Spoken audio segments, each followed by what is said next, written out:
With the honey in the middle, there's some leeway. The area's grey in a 1, 2, 3 way. There you go. Normally I don't get down with dudes, but tonight is a special occasion. Yeah. See, you're my best through thick and thin. Now it's time to make a triple connection. There you go. But Oh yeah, yeah, so it's about getting a 3 way. I Amazing. recognise it now. Yeah. Oh yeah, of course it's that song. Exactly. With the honey in the middle, there's some leeway. Remember that. If you're going The to take area's anything away grey in from a this 1, 2, podcast 3 way. today, Yeah. Exactly. these wise words. 1, 2, 3 way. Stop! I was so close to starting. Oh, sorry. Sorry, not sorry. You don't need to be sorry. It's my thing to own. I need to not get thrown off by you talking about three ways. Hello and welcome back to Skip Charge Podcast, episode 9. It has taken me far too long to actually get this episode started because I just couldn't focus on writing the intro. I couldn't even focus on doing the intro for ages. Pete was doing some freestyle for us before we got recording. So it's just taken me a bit of time to get myself into the groove of things. So I'm just going to do this intro and I'm just going to get myself there. Gentlemen, how are we? How are we doing today? Ollie, I understand you have got a chance to start us off on our favorite segment, which is talking about other card games which aren't Dragon Ball Masters.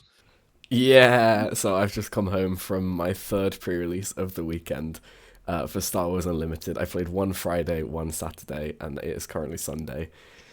Managed to win the first two and then lost the last round of the last one, unfortunately, due to a very small misplay, which ended up being very big. But it was super fun. This pre-release, I managed to pull 4 legendaries across 6 packs, one of which being foil, which is better than the box that I got. And then I also pulled like 3 other legendaries throughout the other 2, so feeling pretty good. Managed to spend a brief period of time in the Christmas markets in Bristol as well. Grabbed a nice little Yorkshire pudding roast dinner wrap that they do, which is like, I've never had it before, but it was banging. It was just what I needed after a long day of card games. Yeah, and I feel like we need to actually explain what a Yorkshire pudding is because I look at our analytics, at least on Spotify, and a lot of you guys aren't actually from the UK who listen. So if you're not from the UK, you're going to be like, "What? What the fuck are you guys talking about?" And like Yorkshire pudding is like, I don't know, the best way of explaining it is it's basically pancake batter, isn't it? I think Like, so, yeah. like that's the It's fundamentals got a of it. lot of air in it.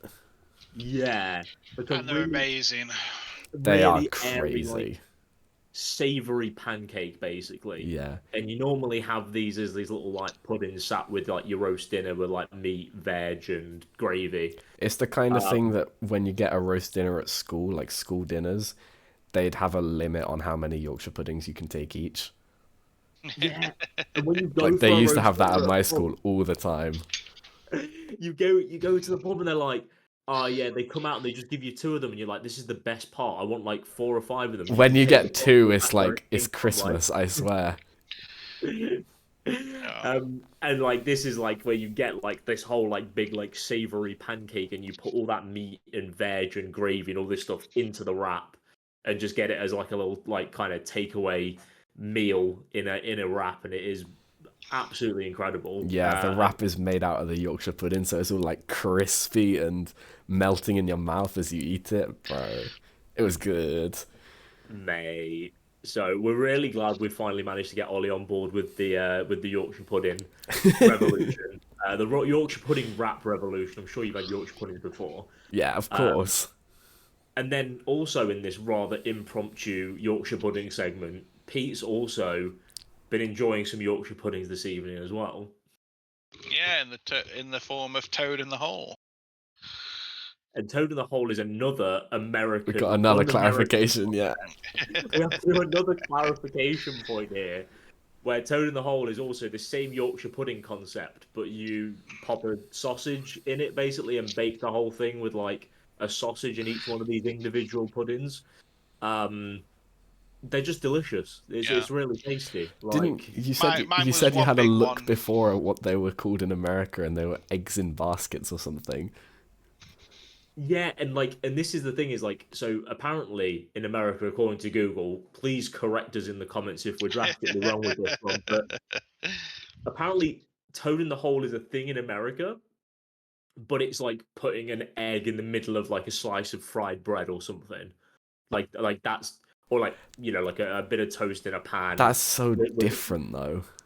that is it's like yes, you've fundamentally got a protein source in the middle of a carbohydrate. That is the only similarity between those two Yeah, things. both the Yeah. ingredients are completely different. Yep, it doesn't make any sense, but they're like, yeah, it's like an egg in a basket or something like that. So please correct us. Or if you've heard of any of these wonderful UK based food inventions, then just let us know. Let us know if you really enjoy it. If you haven't tried it, I don't know how you even get hold of them if you're not in the UK, but just do it. Just do whatever you do. If you take one thing away from this podcast today, get yourself some Yorkshire puddings in your life. Yeah, because that's the thing, isn't it? That is, I know a lot of, I guess, foreigners might see British cuisine as, fish and chips. But outside of that, I think Best in the stuff world. like fun. Best in the world, mate. British cuisine. Well, some of it is. But like I think when you think of like outside of fish and chips, stuff like toad in the hole or any kind of Yorkshire pudding stuff like that to me is like home British, like say Sunday you have a roast dinner. Um well I used to when I lived at home and my nan was alive and what have you used to have roasts every Sunday. Now as an adult on my own, I don't sadly, but you can go to the carvery or something and have one, and you have it with peas. Well, I had it with peas, gravy, mint sauce, stuffing. Oh, it's beautiful. So yeah, This is the amazing thing stuff. about it as well that you've just touched on there, Pete, is it's a real like community meal. Like if you're just Yeah, sat there by yourself in your flat, you're never really gonna put all that amount of effort yeah, into like yeah. the It's amount too of things much. you've got to cook. But when We've you're like together with yeah, friends and family and everything, like that's when it Yeah, comes into yeah, its own. the community aspect of it is something that I hadn't even thought of, but like one of the more recent traditions that we've started to do as a group is when there's especially it was especially more so when there was UK events in England.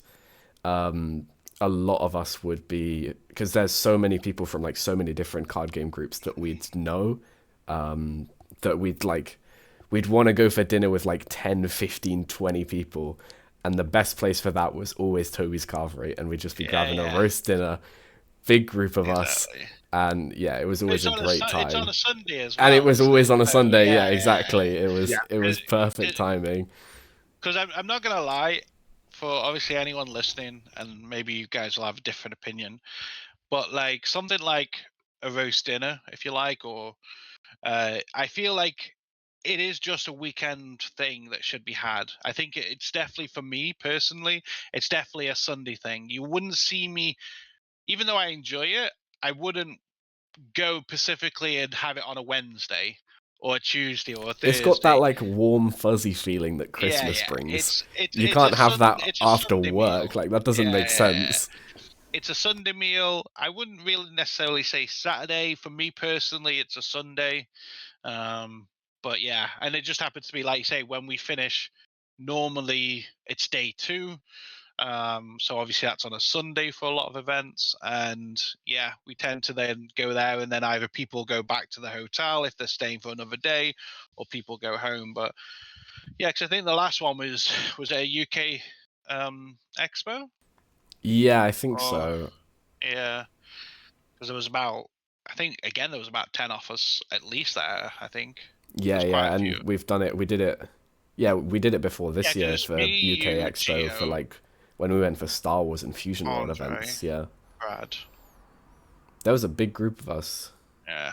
Tom, Callum, Oh yeah, Tom, Callum. So yeah, there's Josh. about eight. Josh, I think was Yeah, there. Josh Yeah, was yeah. there. Yes. So like, yeah, about 9 off us at least. I'm Yeah, sorry if I it's a forgot good anyone. community sort of dinner to have, especially after a long day of playing cards. You just get to Yeah. stuff yourself and relax. And then you're just in a coma for the rest of the Yeah, night. yeah. Yeah, it kind of sucks if you're a driver and you're having to drive all the way home. That sucks, but It's one of those things for me, yeah. right, where like playing cards all day is such a like you don't really, because you're not physically exerting yourself, but like the mental It's energy you're mental, spending, yeah. like you are, and you don't really get a chance to stop and have a proper meal throughout the day. So you just kind of snacking. So having that huge meal at the end of the day, after like you've spent like, you've been playing like 8 rounds of cards and you're like mentally fatigued, your stomach is growling at you. And you get that chance to, like, with all your teammates there and all the people you've been playing with, you just like sit down, you decompress, you get some good food somewhere, you like chat about how the tournament went. Like, it's just like bliss. It's so, so spot on. Yeah, I think people sometimes forget about that aspect or maybe don't experience it, and I'm sorry if they don't, but for me it's like a great way to end the event. Obviously it's the only downside with us going abroad, because obviously I know obviously we're going France next week, but even like in Netherlands, it's like we're not gonna have a Toby coffee. We'll have to find something else to eat. What did we do? We're Anything not in we're not Spain? we're not going to a Toby's Carvery or roast dinner in Netherlands or France. You're gonna go to France and get Burger King and roast No, no, dinner. no. Like What I'm saying, what is Burger going no, King's on? no. back. What I'm saying is there's nowhere we'll be able to anyway. But what I was about to say before you want to diss me, a little shit. Uh, what did we do in Spain? Where did we go eat? Was it that Italian place? No, Yeah, I think it was the Italian we went place, wasn't it? ramen. We went ramen the first night. No, that was. Oh shit! Yeah, we did. Yeah, I was thinking Yeah, of yeah. Poland. Yeah, no, we went ramen the first night. Then we went the Italian place, and then I don't really remember what we did the third night. I think the third night it was just like me, you, Tom, and it was much smaller group of us. Oh, yeah, because I don't even think Gio was still with us then, was I'm he? not sure. I Might think not be. most people left by then. I think it literally was just me, you, and Tom. Didn't we met up with some of the TNB crowd? I remember meeting Joe in a pub with Rob and Axel and I That think would have Porter. been That was that would have been like Saturday. that was the Saturday. Ah, That was, I okay. think. I have no Because idea what we did Sunday then. no, because I went back because obviously I was casting the next day. Yeah. You went So back early. I Yeah. didn't go out with you guys on the Saturday, um, because I still had a job to do on Sunday. Of So I had to course. still wake up early and travel. I have But no I idea know what we got on the Sunday then for food. no, was it? It must have been the Italian place. Oh no, that was No, Saturday. because Sam was there on the Italian place and Jed, and they Yeah, went back Sunday. I we don't had know. we had a lovely meal that was special, like basically special. That's all it was called, special, and it was fantastic. It was so good. The waiter It was described so it to good. us as lasagna, but the bits in between the lasagna were spaghetti bolognese, and whoa, It was it was beautiful. so nice. I What swear, did when you get to a The restaurant, you just gotta trust the waiter and trust Yeah, like yeah. whatever the thing that is most likely to sell the most in the restaurant or whatever they specialize in. That's what you should get, 100%. I don't know what we did Sunday. I really don't. Our first night in Barcelona, like massive shout out to Rob. He found this like utterly like amazing steak restaurant like down by like the seafront in Barcelona, where they give you these like hot plates where they already like bring out your steak cooked, but like pretty rare, so you can like cook it up to like your own like Oh, okay. That's liking, really and then cool. it's fresh and like hot straight off that hot plate, and it was just like incredible, like utterly incredible. Just had this like fat T-bone steak out there, and that is just like the joy, like the reason I know I do it anyway is like playing cards is great, like I enjoy it, I've got a good passion for playing, but like actually getting out to these different like places, going for like food, hanging out with mates, stuff like that, like the community aspect of it, and having like a bunch of meals together, like that's just Yeah, yeah, yeah. it's just a proper like getaway weekend. and the card games are there as well. So like, That's what I keeps just me love it. going to as many events as I can, for Yeah. sure. Like, I would not have Just the a shame. motivation to go if I didn't have that part to look forward to afterwards as well. If you just turned Yeah, up, yeah. played the card game, and left again, it would just be Yeah, like, yeah. what am I doing, bro? It would be It, so taxing mentally. it's Yeah. why I also normally try and get there a day, again, depending on where it is, because obviously if it's in England, it's less of a thingy, but I always try and get there the day before the event, at least, because I feel like that's a good, like, depressed day before the event, and I always try and leave a day after the event. So typically, if it's a Saturday, Sunday event, like, funny enough, in France, we get there on the Friday, we play Saturday, Sunday, and then on this Monday, we fly back. And that's how I like to do it, because but like with Amsterdam, sorry, I keep saying Amsterdam, but with Netherlands, I was able to get there Thursday instead, and again leave Monday, because when it's a bit further to travel, I like to have like a proper day as like recovery day from traveling, or because Iron it's work.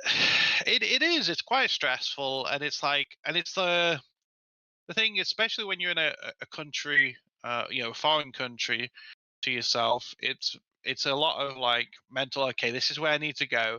This train doesn't make sense. No one's speaking English. I don't understand anything else. So it's like, okay, where is it? I gotta fucking go. I know, Yeah. like in Spain, it was great. I mean, I caught a shuttle bus. Then it didn't quite go to where I wanted it to go, and then I just thought, fuck it, I'm just gonna get an Uber. Yeah. I got like halfway, I think, there. But then I had to get a train. So it was like a shuttle to somewhere and then a train to where I needed to go. But I couldn't work out how to get to this train location. I couldn't see any signs, and it was late at night, because that's the thing I try and avoid as well. Pro tip for anyone traveling, especially if you're maybe new in that location or haven't been before. Personally, I would recommend ensuring that your flight gets there when it's still light. So, like, if you could get there for 2 o'clock, that's better than getting there for 8. Even if it's saving you 40 quid or whatever, pay the 40 quid more and get there at 2 o'clock or something. Because I personally, I I hate the idea of being somewhere I don't know and it being dark, because you can't Yeah. see shit. And And it also, also, some like public transport won't be running, and exactly, yeah, it's not worth it. And if you're trying to walk, you don't know where streets are. Like, say, if you've been there before, then it's like, it's not so bad. Like when I go Germany, like I've been there so many times, and I love going to Germany, that I would feel safe, and I know what I need to do, because I'm familiar with the train stops I need to get to. As long as I'm going Hagen, that's all I need to know. And then my friend Mert picks me up from Hagen, and that is all I need to know in the world. But yeah, for anyone who's thinking about going finals, or maybe French or abroad or whatever, I would highly recommend, especially if you're on your own as well, to pay extra to get there earlier. And then also, the thing is, when you're flying back, it doesn't matter how early or late, because the journey in theory should be exactly the same. So as long as you remember what you did to get there, the ride back should in theory be the same. But yeah. Hot travel tips from Pete coming in there. I think we should crack on from there. Thank you very much all for entertaining our lovely initial ramblings. It's one of my favourite parts of the podcast. yeah, we've got to Yeah, spitball that all the time. We do some proper yapping, and I'm a big fan of it. We got nowhere near the point we were going to get to, but it's all great fun. It gives us a bit of character and a bit of flavour. exactly. And we're still talking about relevant things. In this case, we're talking Yorkshire still about puddings and TCGs and oh traveling, yeah, and that stuff maybe was a little bit off topic. But it also It- means, for any of our fans that are listening that are not from England, when they come over to they know what hopefully to an event, get. they Yeah, know what to get. and they know where to Exactly. find us after an event. Exactly. Wherever the Yorkshire puddings are. Exactly. So if they got some beef they want to like air out after, meet They us can at have it in a York. roast. Bring some gravy with you because you're going to need it. Exactly. So, Anyway. so in today's episode, we're going to take some time going through the ever-expanding banned and limited list for the Dragon Ball Super Card Game Masters format.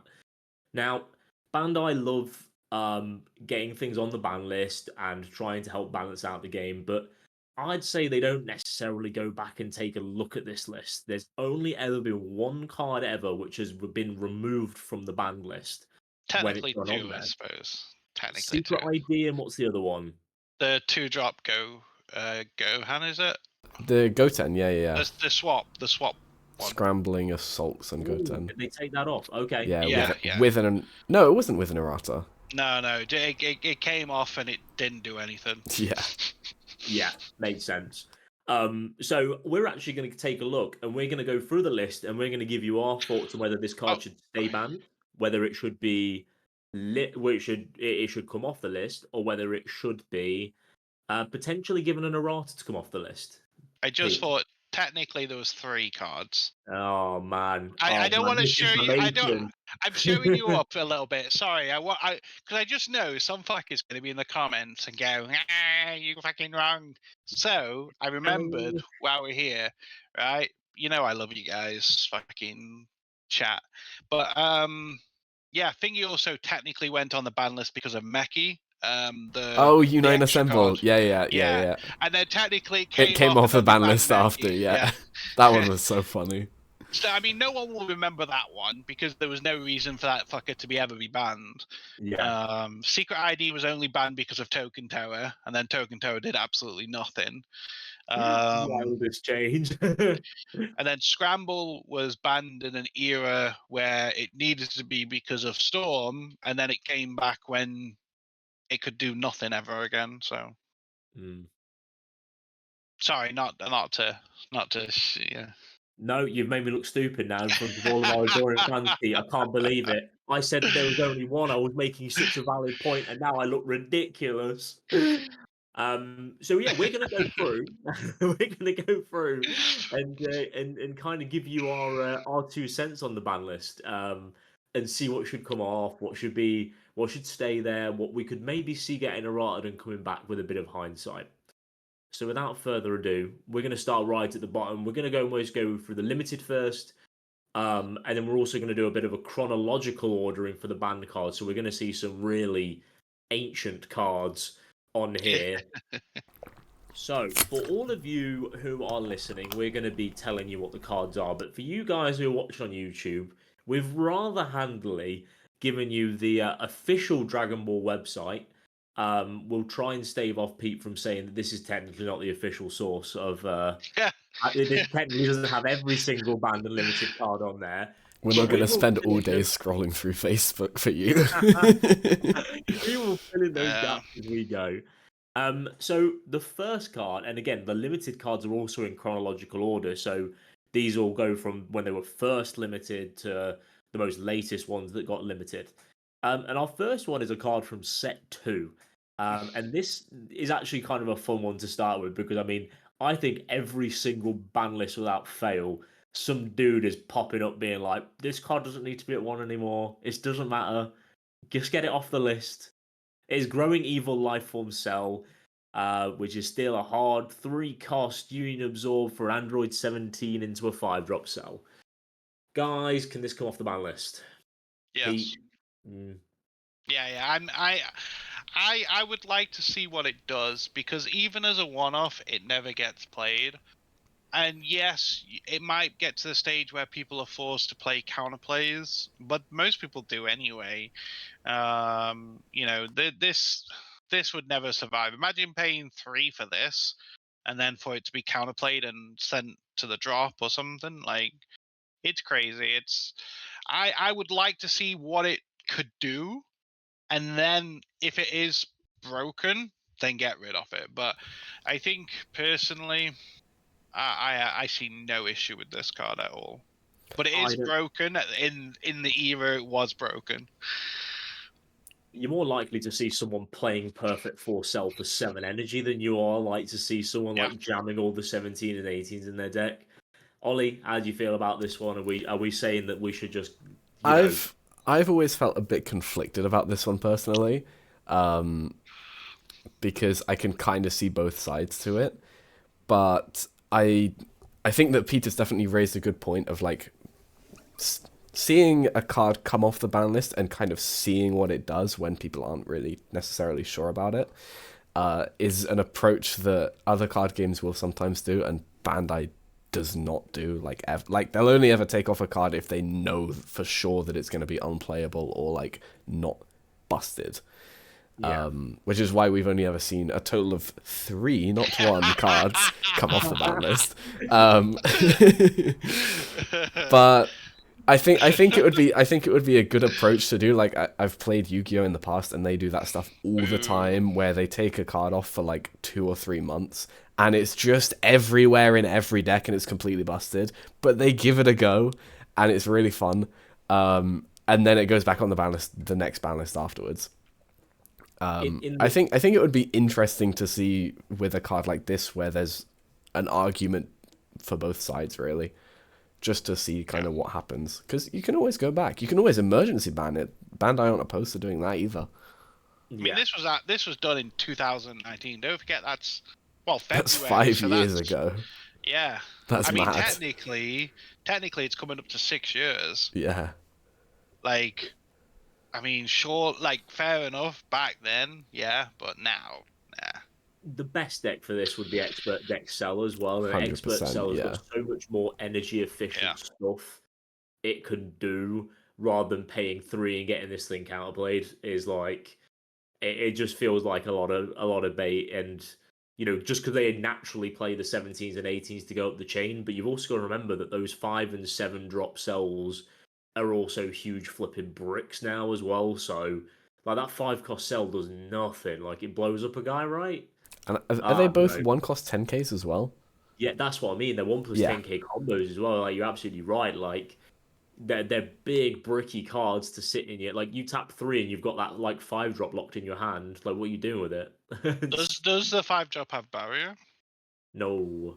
Okay, so yeah, you could, like, even if you're playing black, just counterplay the 5 drop. You don't need to worry about the 3. Make them spend resources, warp the 5 drop or whatever. Like that's what I mean. There's tons of answers for this. Yeah, I think we're in agreement. Bring it back. Yep. Let's fuck around and find out. Is the official stance on growing evil life form cell? Cold Bloodlust. I don't think we should be touching this card. I think there's too many Freezer army leaders knocking around in the format now. Like Swap Freezer is like actually kind of a deck. I mean, from a successor Freezer standpoint, I'd love to see this card at 4, but like I think that this card still does a crazy amount for 1 energy. Gentlemen? I want this card banned. Straight up, I want it banned.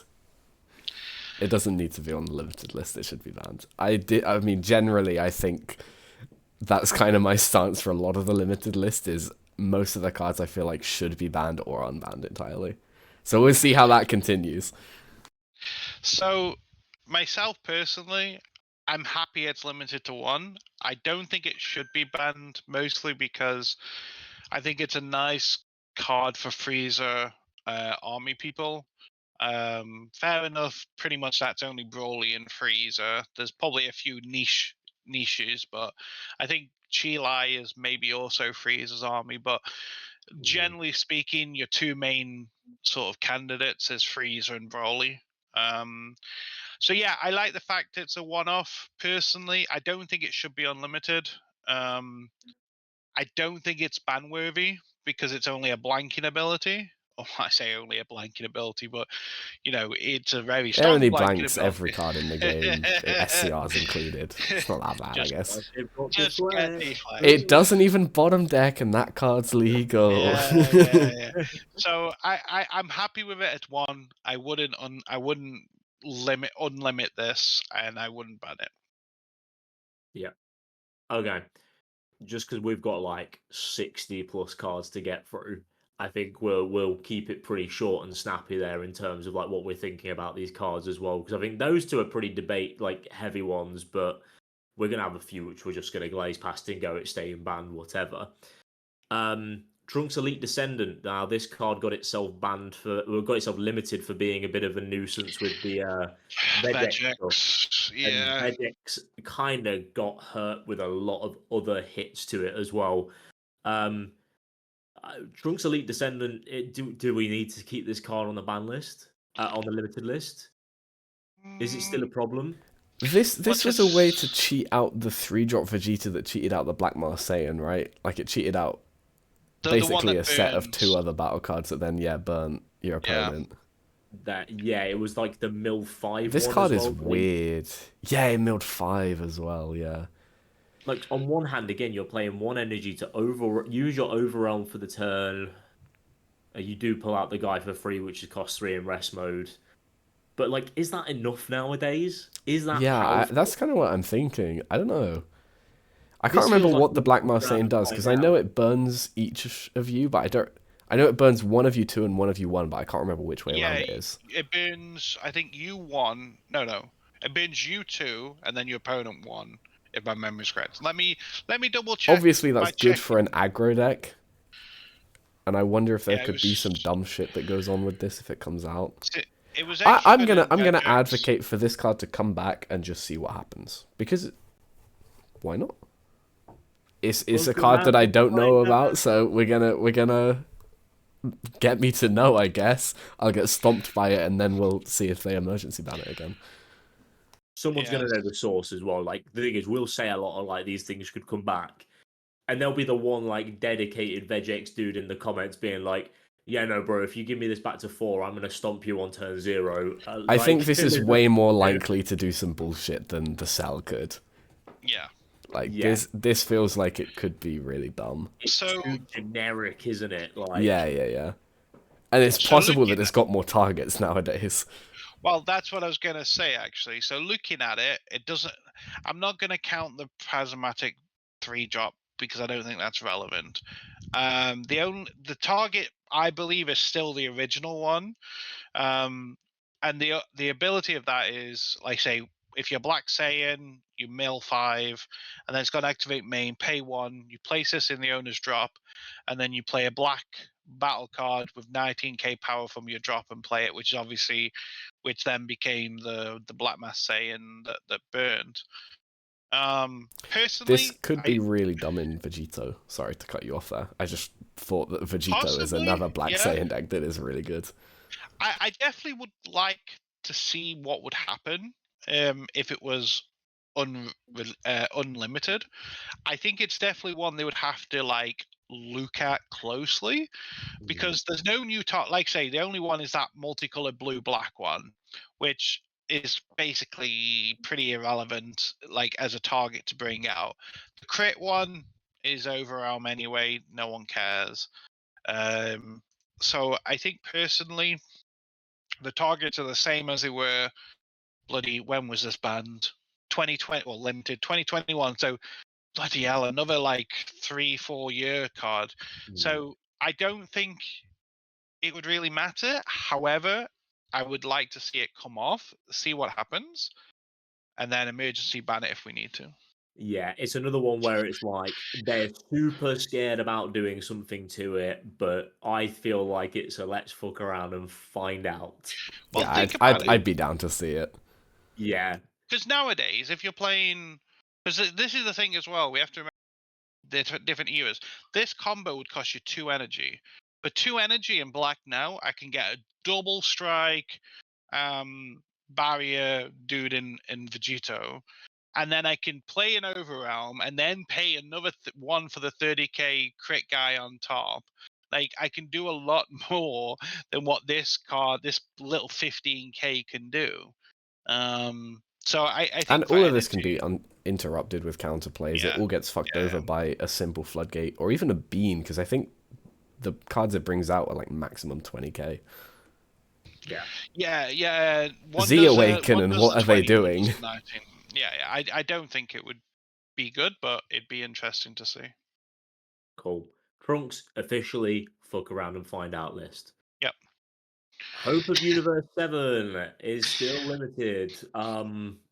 This got limited in order to prevent the Cell Surge, The turn 2 kill Turn stuff. 2 Victory Strike deck, which really wasn't actually that bad at all, but everyone was scared by it, so we limited this, but then we also banned Cell Surge anyway, so I don't know. I don't think this card does anything if it comes back to 4. If your leader card is green, I'm a bit scared of this card just because of the amount of like random small swap cards we've seen in the last couple sets that like support some of the different swap Goku lineage archetypes. But I'm also down to just kind of see what happens if it comes off, because I don't know the decks well enough basically to have an informed decision. it's whether we've got enough. Well, I mean, you still have to discard the 2 Universe 7s from your hand, and we need a Universe 7 Son Goku with an energy cost of 5 or more, and I guess how many of those are... You can cheat it out with the promo Unison, which is what caused it all. Because, well, you cheat out the 5-drop and then you just evolve, right? Yeah. And I think the promo Unison is only like a -3, and you slide another copy under, and you use the auto to get a marker by swapping, so you can play it for 1. Yeah. And that's what you needed, like, Cell Surge, because you got the untap 2 on turn 2 with its Surge Awaken, right? Yeah, and the top 5. I just don't think that deck's a thing, man. Like, someone can correct me if they're wrong. And again, we may have got loads of consistency pieces for it over the years. I'm a bit more concerned about this one. I'm not sure. I'm a bit more on the fence. I'm definitely concerned because the fact you can do it, because it's not color restricted on the evolve, which makes me a bit scared as well. Because that was the thing. Because the problem is, well, a lot of these old cards, they didn't care about certain things like that, and now there's a lot more 5-drop because it's just a Son Goku U7. So, yeah, 5 or more as well. Oh, that can probably go over the 5-drop freezer, right? The double strike that... Sorry, I'm taking the piss. Wait. Ah, you little shit. I know what you're talking about. You That little one's shit. that one's a U7 Goku, right? Wow. I think I've realised why this can't come back. It's not color restricted on the Universe 7, so surely the 6-drop Universe 7 Goku that you play for 1 energy in the yellow U7 deck is an instant evolve target for this. Does that restrict you to only play yellow U7s or U7s? I think it is the locks you question. if you hang fire 2 seconds. I can tell you. Oh yeah. Not the card. But then that is a very good point. Yeah. Hang fire 2 seconds. And I guess spoiler warning, that card shouldn't come up to more than 1. Yeah, no. I mean, that card should be banned again, I think. Yeah. We'll get there when we don't get there because it's not on the website. Wow. It's not limited then, right? There you go, mate. So I think that's a card that should go on the ban list. Hey, I swear to God, half of me is ready to like just rock up. Pull up to France see if finals I with can it. argue. Yeah, genuinely. I'd love to see it. Yeah, so you can only play yellow U7 cards Ooh, for the okay. turn. So Okay. yeah, you can't evolve it. I mean, that would be pretty nutty. I'm still gonna err on the side of caution for this one. I'm gonna say it should stay limited. Let's agree on it staying limited. I think more time on him. Yeah, I think so as well. I think the card is fantastic. Like Even without the victory victory strike, it's just a good card. Three attacks of crit, yes please. Yeah. And it discards. It would be in a green deck.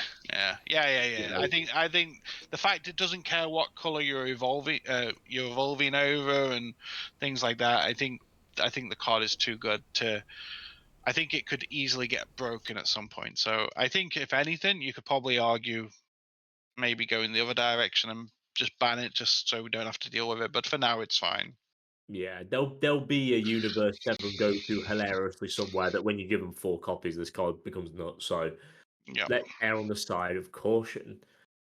Drum Reign of Terror. This is another really interesting talking point card because there is always not even just one guy, there is a huge collection of folks who chime in every time the ban list comes up saying bring Drum back to 4, #free Drum, etc., etc. Honestly, guys, I'd be up for seeing the card come back. Yeah, I think so. I think so too. Yeah. Just you have because to barrier consider, is so like, much less impactful yeah. nowadays. And 15k barrier as well. It feels like every color has like an interaction to it. It feels like it puts both like the new red Piccolo deck and the old one kind of like in the frame again. I could genuinely see this card back at like 4, and let's just see how it plays out again. Like I think it's another cool option to play from underneath those like Z eggs or whatever it is for the new deck. So yeah, cool. Yeah. There you go. And, All red, and red minus King 10 Piccolo. doesn't even matter anymore. Yeah, yeah. Well, only -10, isn't it, as well? Yeah, Only that's it. minus Sorry, 10. the Yeah, minus this 10. this card stinks, guys. Just bring it back to 4. Um, Janemba Bewitching Blow is a card that kind of got hit with all of the free play options when they all got like kind of banned and limited. And it was always a weird one at the time. I remember it like just kind of getting hit because it was Yeah. free play, not Yeah, necessarily because it was doing anything. 19k dual attack crit in today's format of Z leaders and Z awakens. Like, is this enough? Does this do enough, or is it gonna form like a 3 Han wombo combo out of nowhere? Well, you need a skillless to bring it, like, to bring it back. I mean, you could argue. So we did talk a little bit. I don't think we covered it on the intro, but we are obviously up for like maybe an errata on something. So, for example, if this was limited to Janimba only, for example, aka the actual deck it's built for, then this can 100% come back to 4. Um, I think it could come back to 4 currently anyway, because I don't think the skillless matters. Because it has to be a blue skillless, so Kidku can't use it or anything like that. I think the card is perfectly fine, and I mean it's a good card, but the deck you have to play in outside of Janemba would only be like the Gohan. It'd be strong for that deck. I mean, why not give that a little bit of a power boost? It's not going to make it broken in my eyes. So I think this can come back as either 4 straight off the bat, or if you're really concerned about it, you bring it back at 4 and errata it, so it only works for Janemba leader. Yeah, I am a bit scared about this card with the skillless Gohan deck, but that deck isn't. Whilst it's still strong, it's not The like deck doesn't it's not exist, Kid does Ku right now. Like Yeah. you know, and it has never been that level. So I'm on the side of fuck around and find out. I think this card is probably okay. It's going to be more okay than that Trunks overrealm, I feel like. Yeah. Does skillless blue Gohan have a way of boosting the power of this card? Like, I just I think the don't 19 think so. No. it just doesn't matter. Like Yeah. it, early turns it will be, and you have to have 3 or more energy to even get this guy on the board as well. By that point, you're getting floodgated by every color except black and blue. And black will And counterplay this blue, guy blue as will well, still so- floodgate you. Actually, never mind. Yeah, because Blue will Senzu Bean, and that's enough. Oh no, not the budget floodgate of Senzu Bean. Stop my Janemba. But another point being, I think because Senzu Bean has been errated, I think this card is probably a lot more fine as well. Yeah. You've no longer got all the combos going off, and this is a free play. Yeah. Yeah, and Senzu Bean boosted it. Yes, very good point. I think unanimously we can agree that Power of the Super Saiyan should at least remain at 1, if not just get banned and put us all out of our misery. I'm gonna go on a different direction. So, when was the last time you saw a deck that ran Power Super Saiyan? Whilst I 100% agree with you that I have not seen Power of the Super Saiyan get played for a while, I want this card banned because I think being able to get bypass the 50 card deck limit is a little strong. At least by that much, by like 4 copies. But I also want it banned on principle from there. Just because I want my SPRs to not lose value anymore. I didn't buy SPRs when it was at 4 because it was expensive. I have one. Ban it. I bought it with my PBG money, so but We got a badass here, guys. Yeah, I got a badass. The PPG badass. The PPG pay pig. I like the card. I definitely don't think it should be banned. it doesn't get played, but I also don't think it should be at 4 either, Yeah. because it is a free quote unquote negate by resting something. So And a lot of even yellow's weaknesses comes from unisons, because like yeah, Nimbus yeah, doesn't yeah. hit them. I mean, Riposte doesn't hit them if that gets played nowadays. Nah, Repose doesn't really get used. Yeah, but Or yeah, Riposte. Riposte, yeah. I But love yeah, the American. the super power of the Super Saiyan definitely like shores up that weakness of the color in general, whilst also going below the deck limit, which I'm not a fan of in general. It's Man, I one of should put this back in my deck, I think. it's the most obnoxious thing when you're playing against yellow when they've got all of these different cards, and Power of the Super Saiyan always led into this. They have different cards that rest different things, and you literally have to roll the dice with whether you attack with your battle card, your leader, or your unison first. And you always roll the dice wrong because it's no like, you can play enough of a numbers games ago, what have they been through? But like your turn through, they've not been through anything yet. You're just like, I attack with my leader, I got Nimbus. I attack with my battle card, I got my Unison rested by Power of the Super Saiyan. I attack with my Unison. They like, I don't know, like back in the day, they used to like Zamasu super combo your leader down and stuff like that. And you're like, well, what's the bloody point then?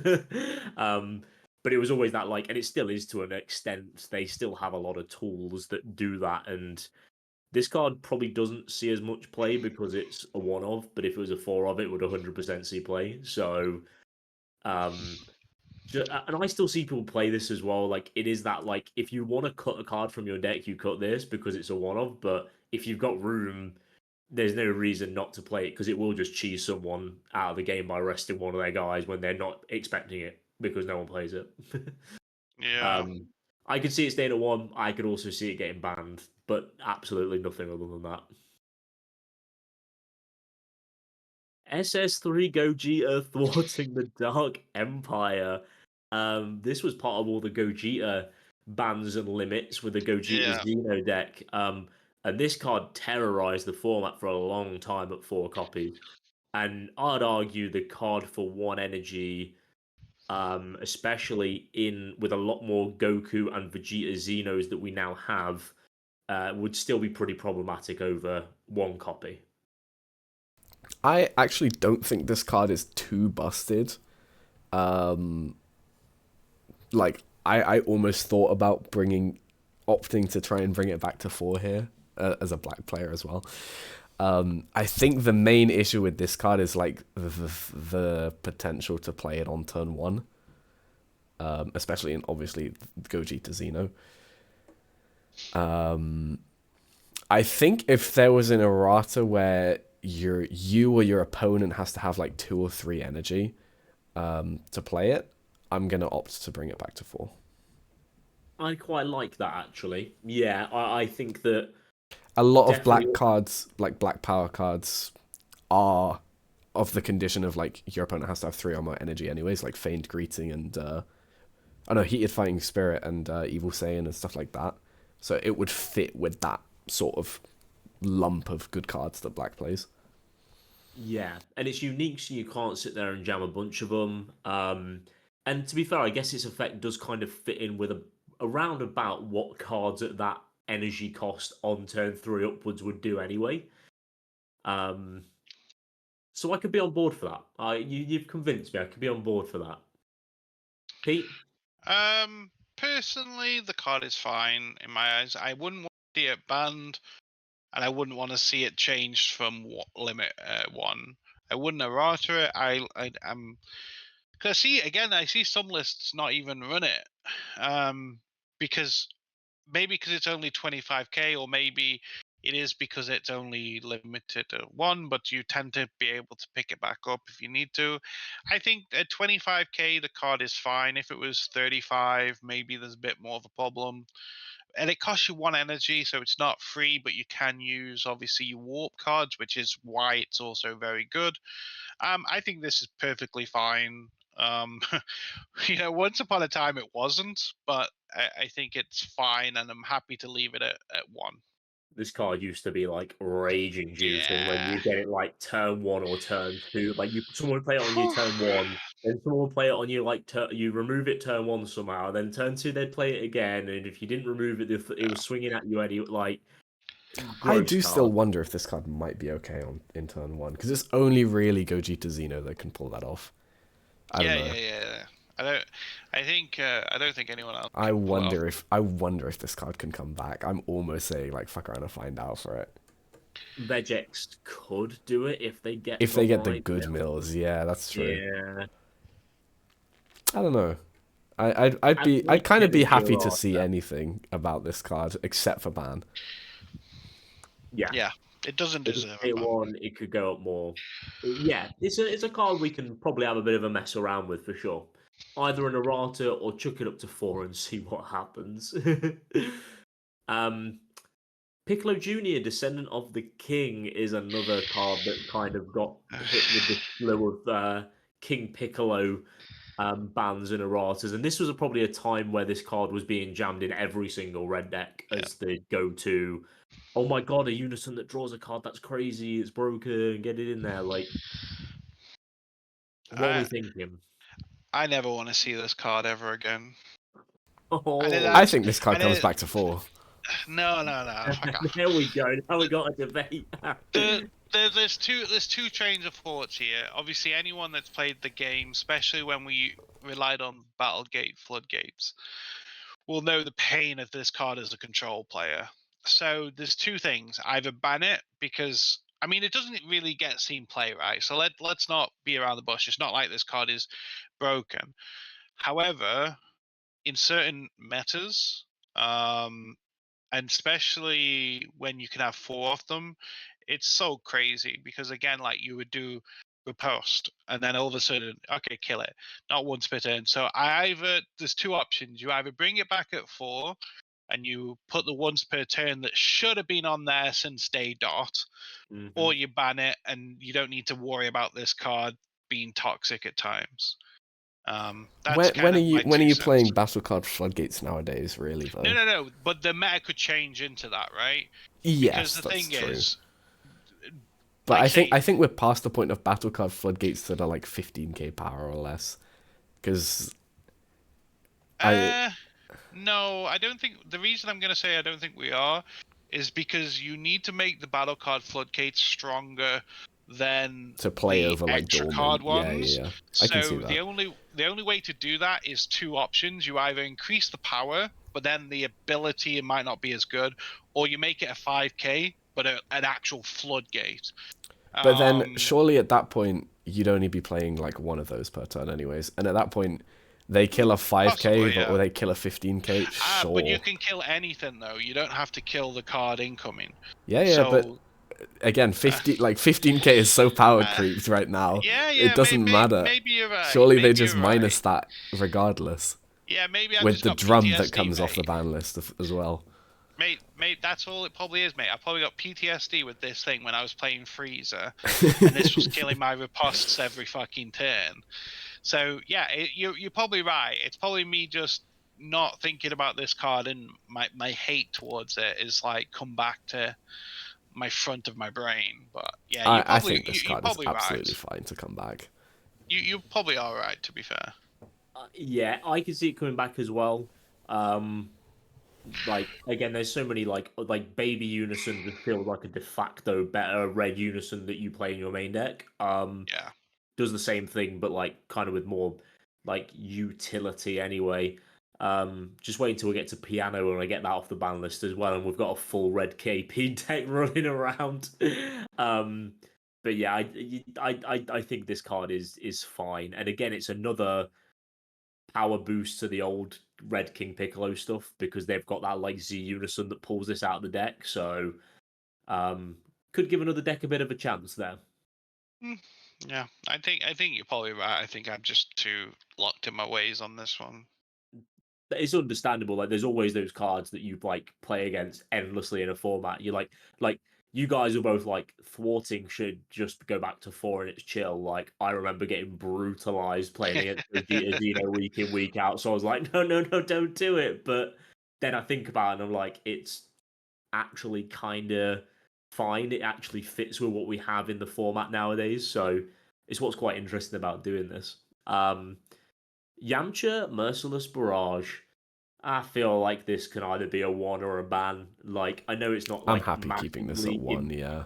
impactful, but as much as the other counterplays, but any of the free counterplays, I actually kind of feel like that's where we started to lose players alongside the COVID period. But I think the free counterplays certainly put a big dampener on player experience in the game. And Yamcha did form a part of that massively a bit later on down the line in set 18, but I think 1 is fine. Yeah. I think the free counterplays, like Yamcha and Frieza, spoiler alert, Frieza is also limited, and we'll cover that in a bit. But I think that is like the main part where I'm quite happy with the limited list existing in general. I really like the idea of those cards in particular being at 1 copy each. Yeah. Yeah, I think this card stays at 1. It moves it into more of a skill expression kind of card. Yeah, To a exactly. degree. I know that a lot of people are like, oh my god, you're at the 1 of Yamcha, you sacked me, but like I think that you can draw the 1 of, but then you need to be really tactical about when you use it. Yeah. Especially a card like Yamcha, which isn't like Frieza that just nukes something. It's like it only does the -15, so it's got very limited applications. And also on the other end, you can try and do things to force these out earlier on in the game where, you're happy losing a bit of tempo, but then you don't have to play around it for the rest of the game. Yeah. Easy one. Margin Boo, Assault of the Agents of Destruction. Ollie's heart will tell him this should be at 4. I think our heads should tell us that this is fine at 1. Discuss. I don't know. I don't know looking at where I two I blue don't know players where looking I at don't know me where I in the stand on this card. Okay, while you're gathering your thoughts, no Yeah, doubt yeah. have been biased. Yeah. Yeah, the card should not be banned. If it was brought back as 4, would it, considering the state of blue and how we have more unison removal than before, well, especially in green. Obviously, we have skill crew and a few others at minus markers. I probably don't want to see it at 4 off. So I think I'm happy to keep it at 1. But I think if it did get increased to 4, I don't think blue would all of a sudden be broken in its current form, should I say. But I think it would be I think it would be a huge increase to the blue color, considering where it is right now. So I'd probably prefer leave it at 1, just because this card is very concerning. I have quite a lot of opinions about this card, obviously. I never ever believed that it should have been banned for like a good 6 months after it was, or limited, sorry. Now we have the Deborah's Unison. I feel like there's even less reason for it to be limited because the Deborah's Unison is very similar to this card, and a lot of the times better than this card because of the fact that it removes through barrier. However, I think that this card is insane in decks like Soul Striker and SS3, and like other very generic blue decks, especially ones that are looking to floodgate you a lot, like SS3. And I entirely disagree with this card being at 1 copy. I think this needs to be banned or at 4. And I think I lean more towards it being banned than it being at 4. So I would genuinely be happier seeing this card banned than at 1 or at 4, which is crazy.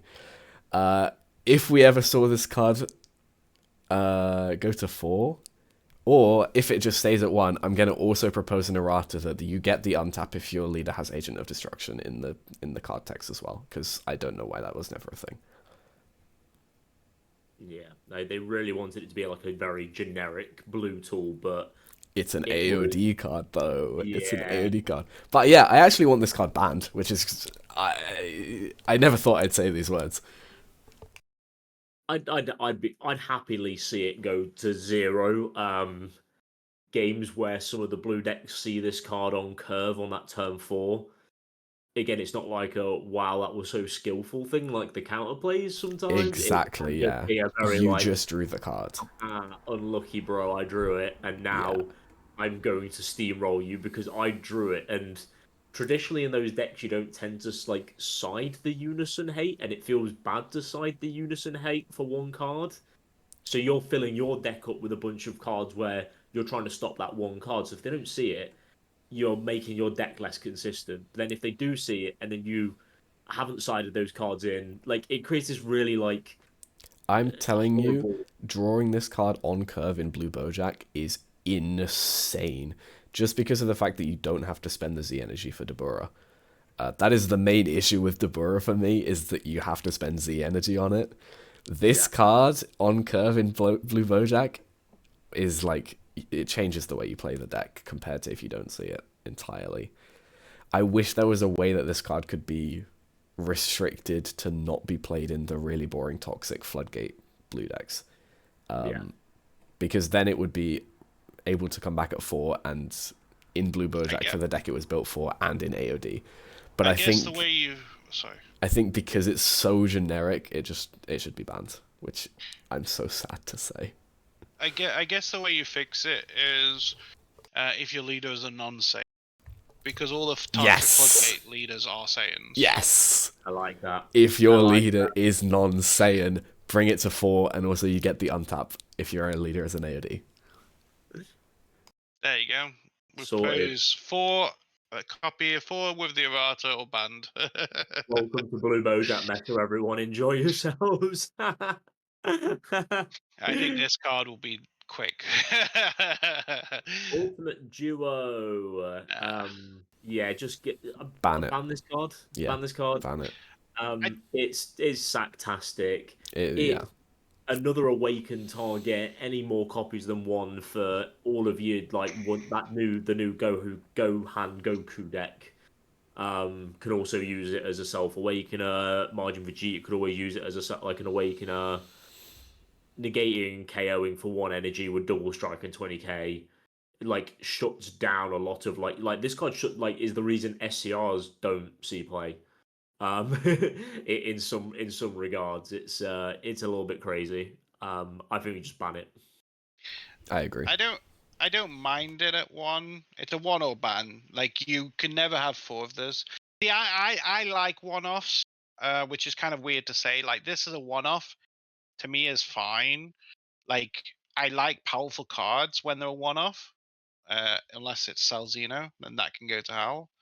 But like I don't know, you I think it's fine as 1 or ban. Either one is fine for me, but never 4, never 4. Yeah, let's leave it at that one. Because I'm aware we've still got lots to go, friends. We may have bitten off quite a big old chunk here. We're going through the entire ban list, but we think push on.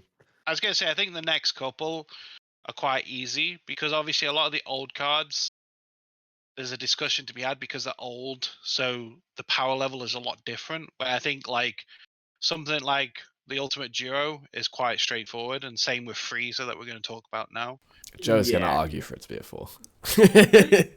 Look, this is a heart versus head thing. My heart tells me that, like, I'm right there with you with Boot Unison, man. yeah, like my heart is like, if I had if I had 4 charismatic going into Euros finals, last year, I could have made Green Cooler like top 16 and further. Like, I'm like really, really confident of that fact because I was 5-3 with just 1 charismatic, but like. I felt at the time Green was in such a bad spot that having this card limited just was like a nail in the coffin for the entire color. And at the time, that was right.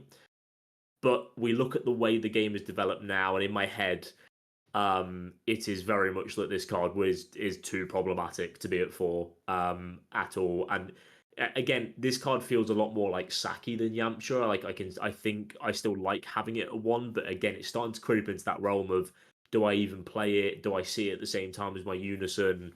1 feels okay, but I could also see it like being banned because like you look at the design direction they have to take with cards nowadays, where every single boss monster is an 8 cost just because this card exists.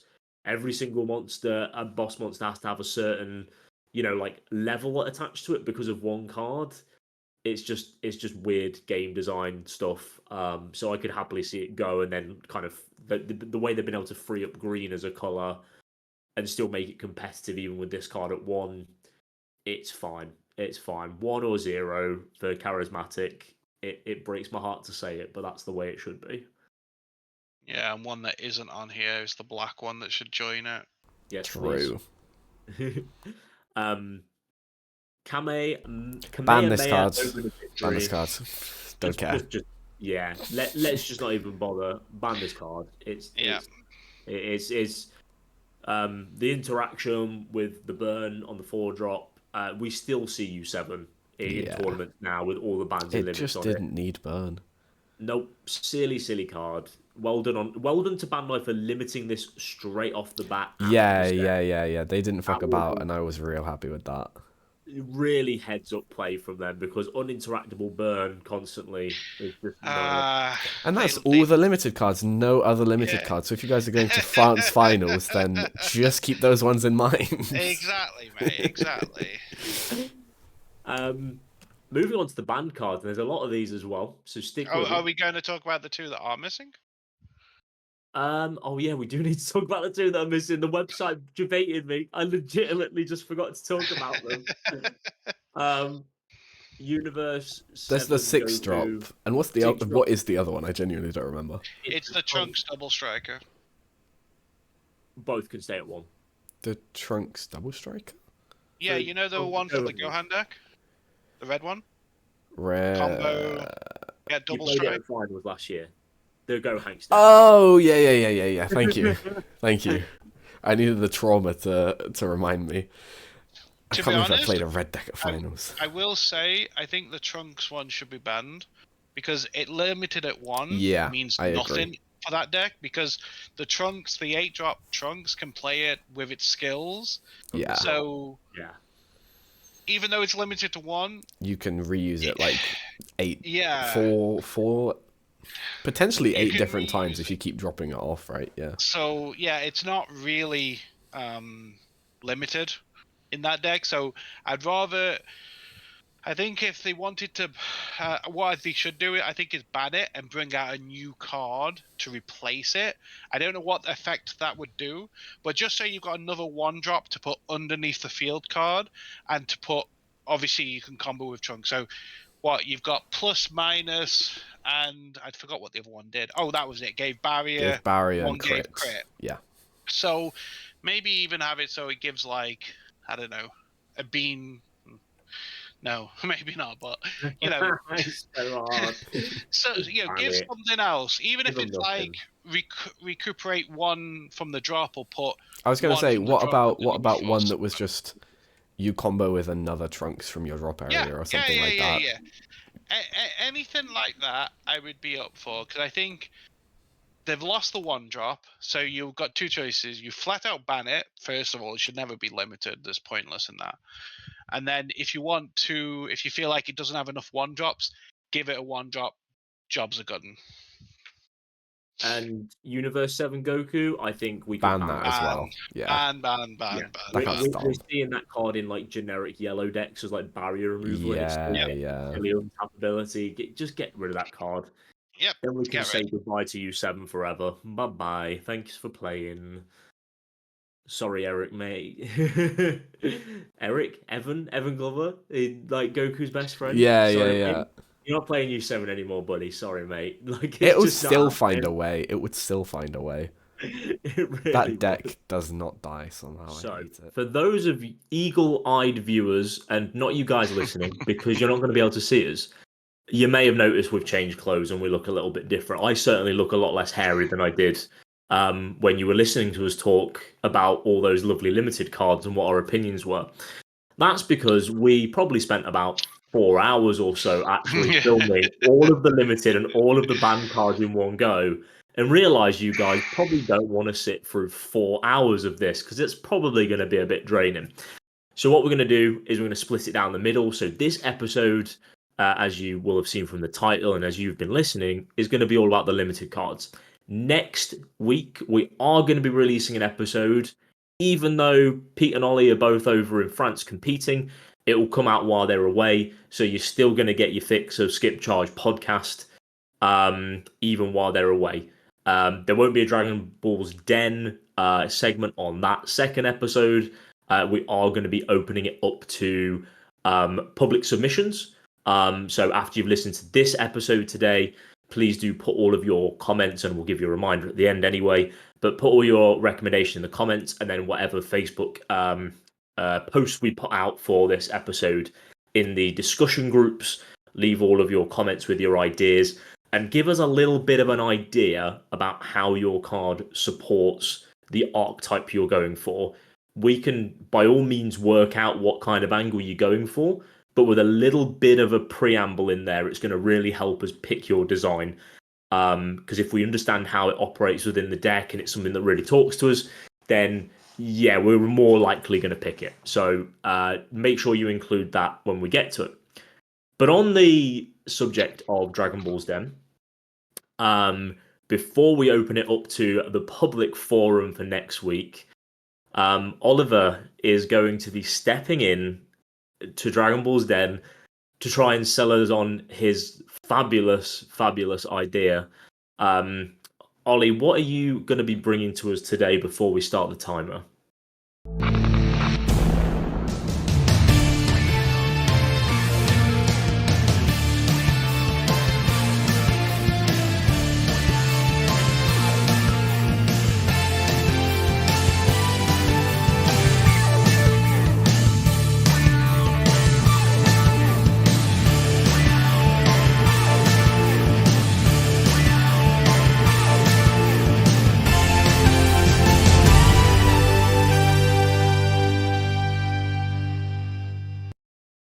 So,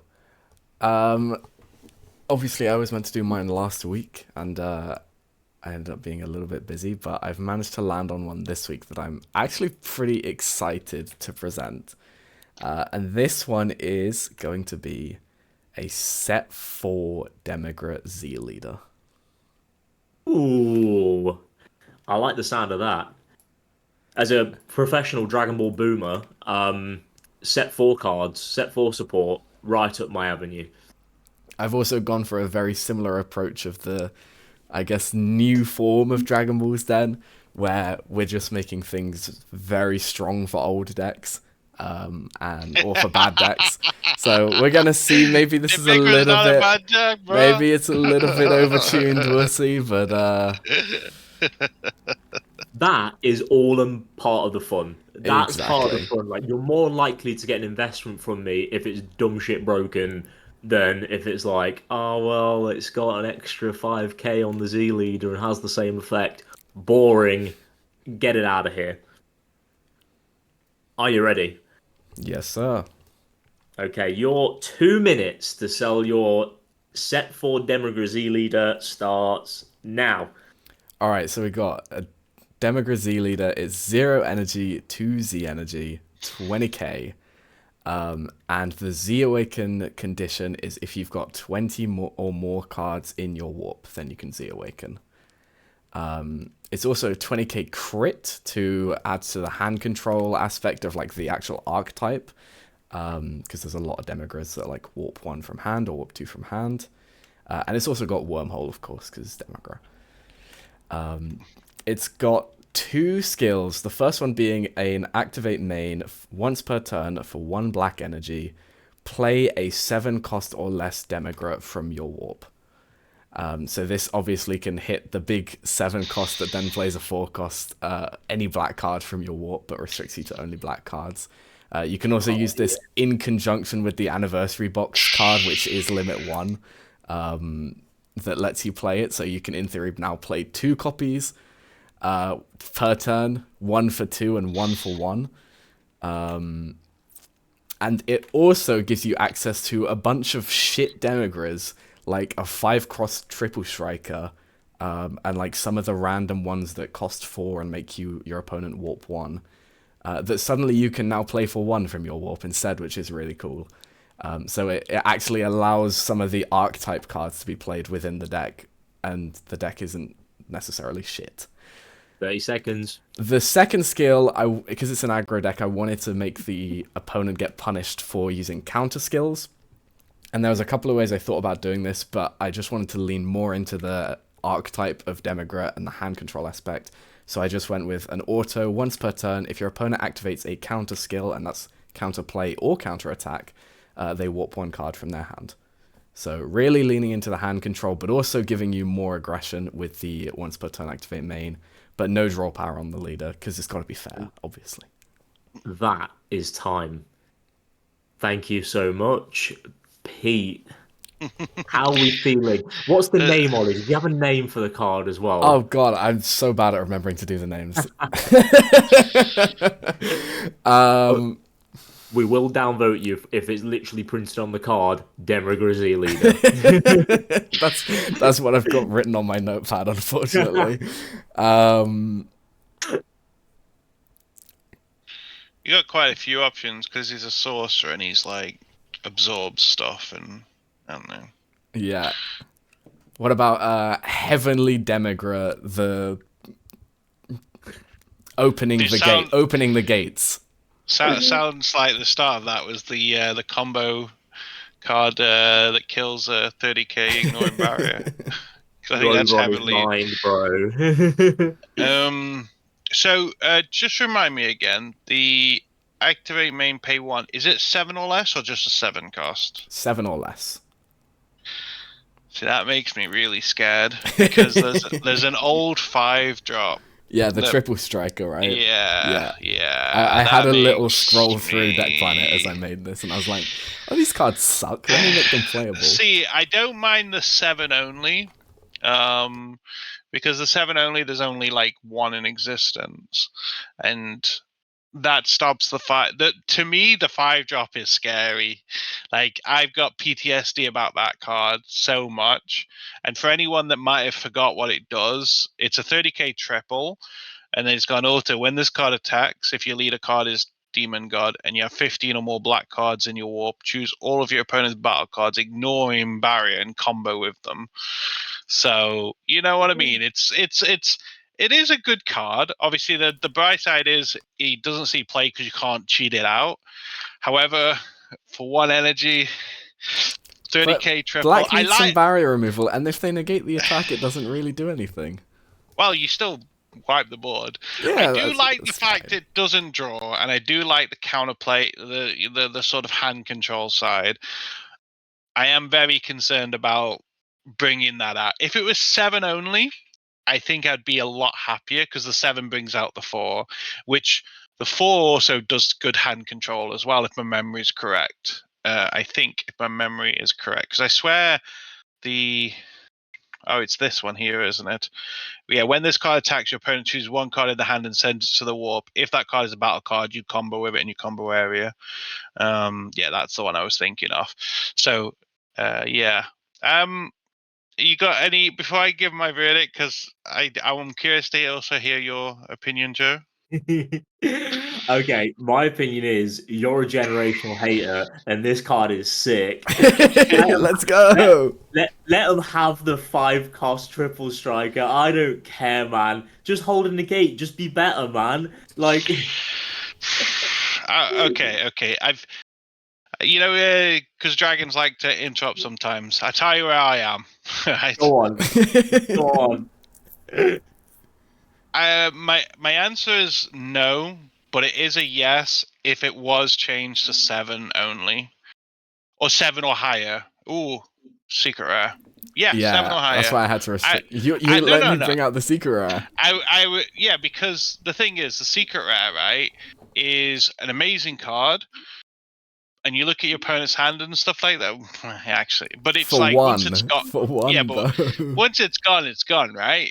Like, and you can still negate it. I know this is the same, but no, I'd rather it stayed at 7. I mean, 7 or more might be a bit too broken. Yeah. So my answer is no, unless it was stuck to 7 or more. 7 exactly, because I feel like. I love the card. I love the fact it doesn't draw. I think that's really good. I think that's the good balance bit with it. I love the fact it's still got Wormhole. Love the other ability. I feel for 1, that's just even for that, because that old deck is so aggressive. I've definitely been on the receiving end of that, and I think when you're that aggressive and then you follow up with a card like this, yeah, I think even the 7 to the 4 is very strong, but maybe I should change it to a yes. Something else to note about this card is it doesn't have any way to fill up the drop again, and you're already at 20 or more cards in warp. So it is like a pretty late game play for this deck. Because you're losing your activate main on your because your activate main on your awaken side puts 3 back in. Yeah. You know what? I guess it's not so scary. I would probably invest. Because the 5 cost is scary. It is removing all the stuff, and it is cumbering, but it's only doing your field. I am on the verge of saying no, but I'll give it a yes just because it's a Demegra card. Can I just say that I absolutely love that we're basically bringing back, and we're now discussing how broken a card that came out in the very first expansion or anniversary set. I think it was EX03. Sorry, this card is ancient, and we are still sat here discussing if this card is broken if it's brought out on a certain energy requirement, which is fantastic. This is exactly what anniversary support. This is exactly what legacy support should be about. Make people clamor onto Card Market and find their copy of is it called forced absorption Demagogue or something like that? Good memory. Get on Card Market now, buy it out. This E-Lead is sick. But that's what's great in an Eternal format, right? When there's no rotation, you'll get this old card that randomly. Well, because this card, if you think about it, any deck that could bring this out for 1 energy is broken. Let's not sugarcoat it. I mean, yeah, it is a 5 cost, but if this was activate main, pay 1 energy, I guarantee you every fucking black deck would run this card without even question. Without a shadow of a doubt. Let's be real here. So, because if anything, it's just great board removal. But anyway, I've tried too much. My answer's a yes, but make sure the Z leader only goes on top of that Demegra, please. Thank you. Yeah. That is something I should have specified. It shouldn't be a surprise that I'm also in at this point. This is a cool design, 7 or less. Fuck it, go wild, get as many hilarious demo combos as you want. This deck will go ridiculously hard, by the way, with the Demagra Z Unison as well. All of the support it's slowly been getting. And I like that it's 2 Z cost as well, because then it's you actively, in a set 4 deck, you've actively got to think about how you're charging Z energy and how you do it efficiently, as opposed to oh look, my BT18 plus deck does a guy that automatically combos 17 things separately from the drop, and I've got 17 Z energy. Haha, Z Awaken, fuck you. I'm in. That's all. Let's go. We got the 2 investments from the Dragons. And to be fair, it's been a hot minute since we got some investments, because we've had some cagey weeks. We've had some broken cards presented on the table. I'm still not over Beerus and Chump for not getting on the board, man. I am happy to invest in this idea. And I think you know what, we need to go back and have a look at the leaderboard as well, because we've kind of forgotten about the leaderboard because nobody scored any points in ages. The leaderboard doesn't matter. Don't worry about that. I think Ollie is in the lead, so to speak. But I think we're all just enjoying talking about some old legacy stuff, right? Yeah, funny enough, as we're chatting, I'm just looking over that. There's not that many Demegras, to be fair, but there is some really cool ones that, if you could fit it in the leader pretty well, some archetype ones. There's some really cool, and Ollie said, a lot of them are warping cards in hand when they're attacking and stuff, which is cool. But yeah, hand control, mate. That's how he got me. It's got hand control in it. I'm sold. Warping cards from hand, your invoker decks in the mud. I'm there for it. Yeah. So but yeah, good. So that is going to bring us to the close of the first episode on the limited and banned list review from us here at Skip Charge. Next time you hear from us after this upload, my glamorous co-host will be fighting the fight out in France at the finals event over there. And you'll be Yui. hearing a little bit about their picks because we're going to release the episode while they're out there after they've already started playing, so people are going to know what they're playing. But for you guys who aren't, in tune with exactly what's happening in France at the time, you're going to get a little bit of an insight into what these guys decided to pick. And then the week after that, hopefully, we'll be able to get a bit more of a hands-on with these guys' experience of the event and everything, and look forward to the rest of Europe as well. And I think European finals after that, Latin America, like all of them are coming up after that. So this is the one that's really going to get us kick-started. But next week, we will be seeing you for a full review of the ban list.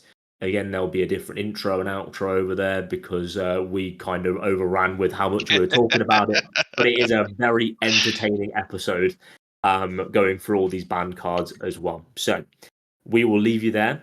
Remember to get those submissions in for Dragon Ball's Den. That does start officially now. So submit them to the YouTube comments, submit them to Facebook, messages, whatever it might be. Just get it going. Yeah, boys. With that, everyone, we will see you in the next one. See you later.